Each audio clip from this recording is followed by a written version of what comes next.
Thank you again for joining me. I have another important video to do to talk about. I want to talk about people that shake babies, and it's more common than you think. And I had the idea to do this video because, when I was in the hospital and, with mom and we had the baby, there was a video that they played, like I was on the TV, and they were talking about people that shake babies. And I was really surprised. It scared the crap out of me. And I'm actually really, really glad that I saw it because, it gave me some awareness. It educated me and it taught me a little bit of what to do if you get frustrated with the baby. And it can happen. It does happen. And I think you need to be honest about it. If it happens, talk to your spouse or, your significant other, communicate. Because all right, people that shake babies, right? You think like there's some sort of psychopath, like it's these crazy cycles that you see on TV, but there's actually people that have done it that love their child and like they snapped and did it. I just did a quick little lookup, okay? Little research real quick. And what this article says is what I heard on the video. This article is from northwestern.edu stories. And just to go to the top real quick, it says, men are nearly 3 times more likely than women to be accused of violently shaking an infant. Out of nearly 3,000 cases, 72% of those accused of shaken baby syndrome crimes are men, while 27.5% are women. Shaken baby syndrome and crimes involve caregivers who are accused of inflicting severe head trauma on children, typically under the age of 2. Brain bleeding, brain swelling, and bleeding within the eye. Okay, and it says experts interviewed about the gender discrepancy point to more than one cause why so many more men than women are accused of shaken baby syndrome crimes. While there is no clear consensus, some experts posit that men are not socialized as women in how to care for infants. With national data on gender, hospitals and advocacy organizations may be better equipped to provide shaken baby syndrome prevention resources.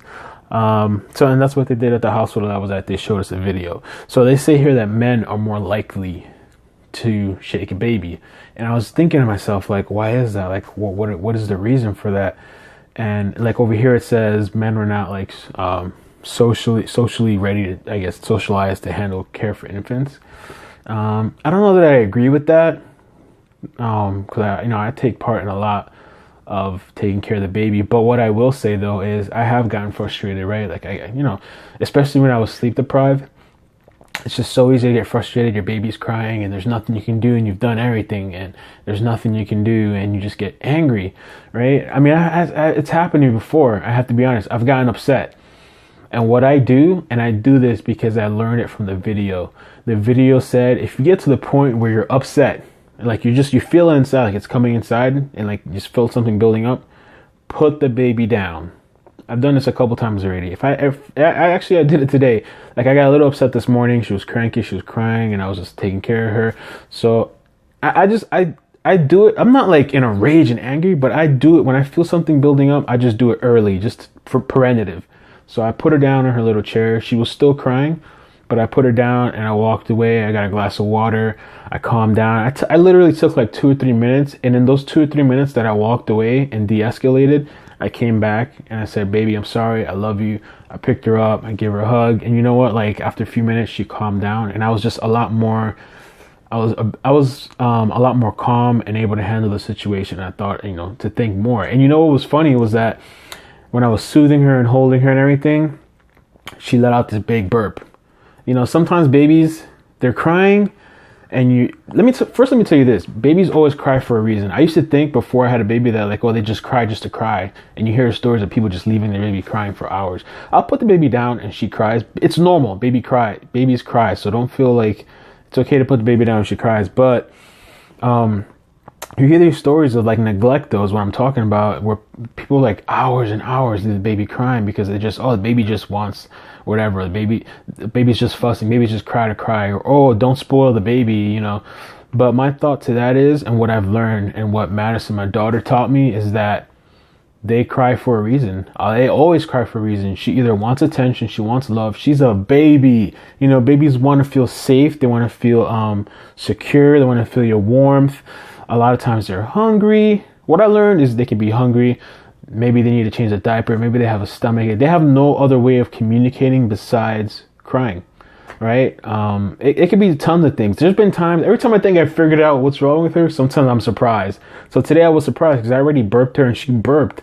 And I put her down. After she was still being fussy, I walked away. I came back and I came again and I burped her and like this big burp. And then you know what? She was smiling and laughing with me after. And I'm really grateful to that hospital that showed me that the video. You know, because it really, and I think all dads should see it. I don't know where to find that video, but if you're watching my video and you're a dad, or maybe your mom, you can tell dad that, you know, because maybe dad doesn't want to tell you, maybe somebody, you know, people are not, they think it's like, they might be afraid to speak like, oh yeah, you know, the baby, I got upset with the baby, but it's normal. We're human. We have emotions, right? So I just thought that was really interesting. And then like the whole thing here where it says that, you know, males maybe are not socialized to handle babies. Maybe I don't agree with that. I can see because mothers, they had a more mother instinct and whatever, but I also think what it has to do with is men, right? Men, we have more testosterone. That's what I think it is. So men, I think we probably or could get more likely frustrated, or maybe it's something in the chemicals. I don't know, but that's my thought. If you know anything about this, give me some feedback and let me know why you think men are more likely to shake babies.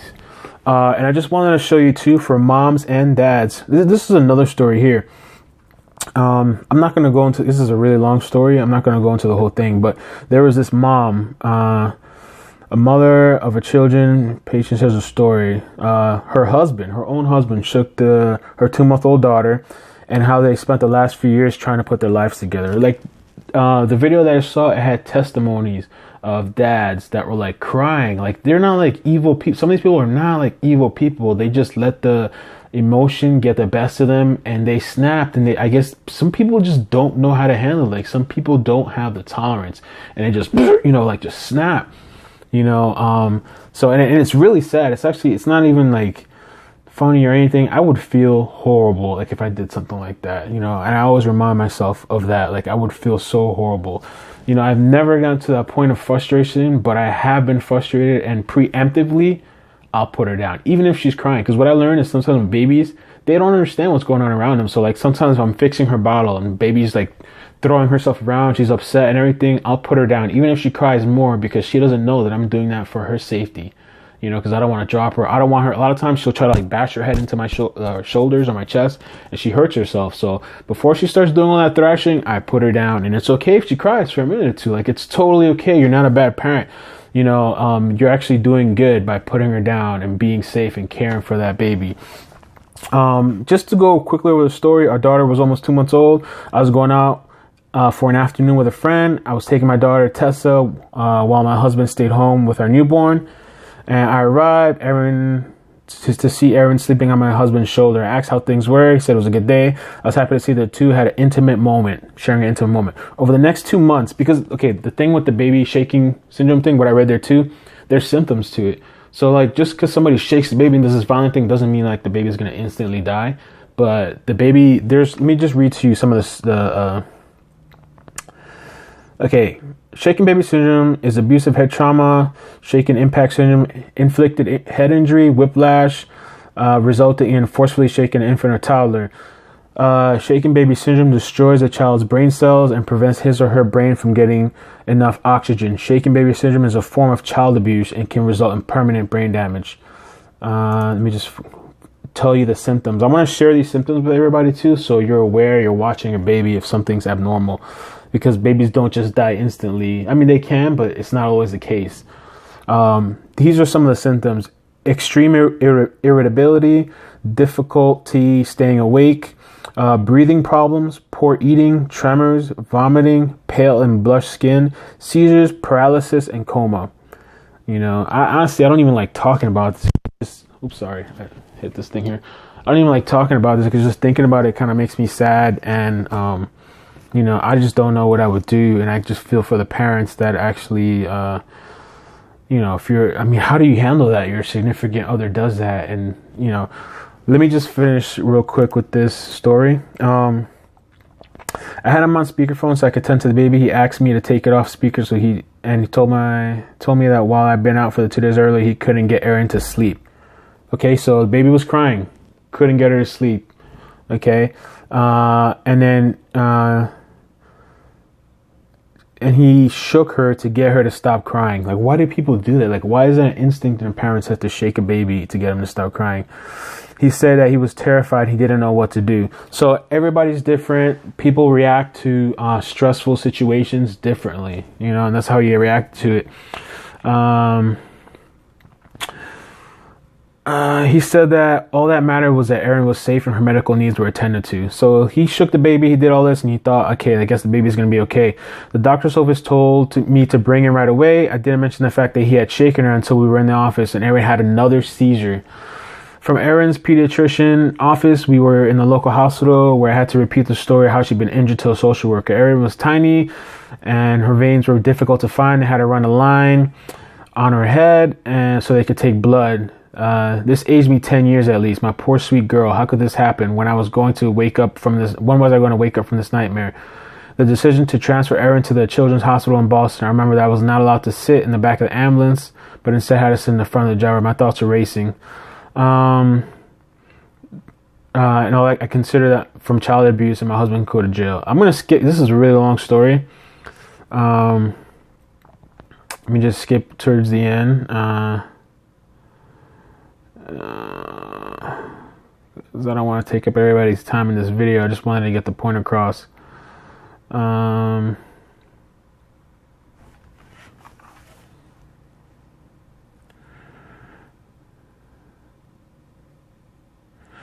Let me pause this. Let me pause this for a second. Hang on. Apologize, everybody.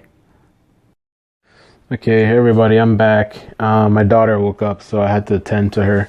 But I read the rest of the story. Like, I quickly browsed down through it, and I just wanted to say that they went through a bunch of stuff. The daughter actually survived, but she has, like, I guess she has some type of brain damage, and she might have it for the rest of her life. And she was having seizures, and they had to put her on phenobarbital, and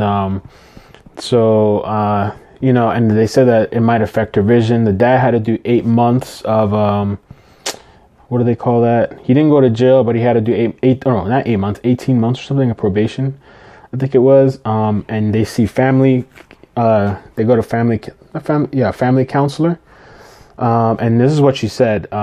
Together, my husband and I attended and still attend couples counseling. Forgiving him allowed me to heal. Rebuilding trust is an ongoing process.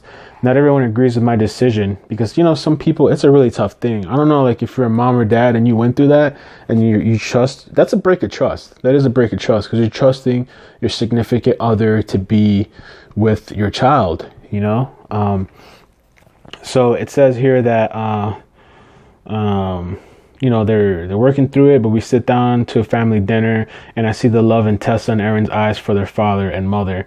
I know I made the right decision. Life can change in the blink of an eye. I want to see my family together. All names have been changed. So these are not even real names because they changed to protect the family. Because she was going through a bunch of stuff. They went on the newspaper, like there was news reporters. Everybody was down talking this person. How can you shake a baby and all that? And it's hard for me to grasp that too. How can you do that? But I'm doing this video to say that don't think that because your significant other seems like a normal person that this can't happen. This happens to a lot of people. And if you look while I'm looking here in the comments, these are all people telling their stories. This happens. This is not like some freak accident. It's once in a blue moon. This actually happens to a lot of people. Just one person wrote, I'm just going to read the first sentence. I never understood how anyone could shake a baby until now. My first son was such an easy baby. He almost never cried. Never got sick, slept soundly, whatever. So she was pretty much saying the first one was easy and maybe, okay, last night. Okay, this is just the same story here. He has colic and some nights he just screams. Okay, she has a 2-month-old son. Now he has colic And some nights he screams and screams. I try to swing, I try to bounce her, gripe water, nursing, rocking, burping, swaddling. He still cries. This is what I'm talking about. Sometimes you try everything and the baby still cries, you know? My husband works overnights, so I'm on my own at night, okay? And during the day when my husband is sleeping, last night I felt myself growing angry. I was beyond exhausted, and the baby would not stop crying. But I recognized the growing anger, like I do, like I talked about. I put the baby in his crib, and I went downstairs and fell asleep on the couch. Now, I wouldn't walk away and completely leave the baby, but I mean, if that's what she had to do and that's what she needed to do, it's better than her flipping out and doing something. So I felt guilty, but I knew it was all right, and he was all right, and crying it out would not hurt him. But never again will I judge parents, good people who are sleep deprived. This is what I talked about. People that are sleep deprived can snap under stress. That's why education is so important. And me, Mom, I'm going to do a separate video about sleeping and sleep deprived, and should you take turns, should you take shifts, should you not. But when you're sleep deprived, let me tell you, when me and Mom came back from the hospital, we were kind of going at each other, because when you're tired and you don't think, you just don't think correctly. So I just really want to put this message out there, you know, and if I was you, I would share it with your significant other, just so they know, just like, hey, it's okay for the baby to cry. It's okay if you have to put the baby down. For me, even taking 5 or 10 minutes, walking away, even if you have to let the baby cry, it's a lot better than you losing your cool. All right. So thanks for watching. I hope you learned something from this. Spreading awareness, education, spreading love. I hope everybody has a blessed day. Take care. And yeah.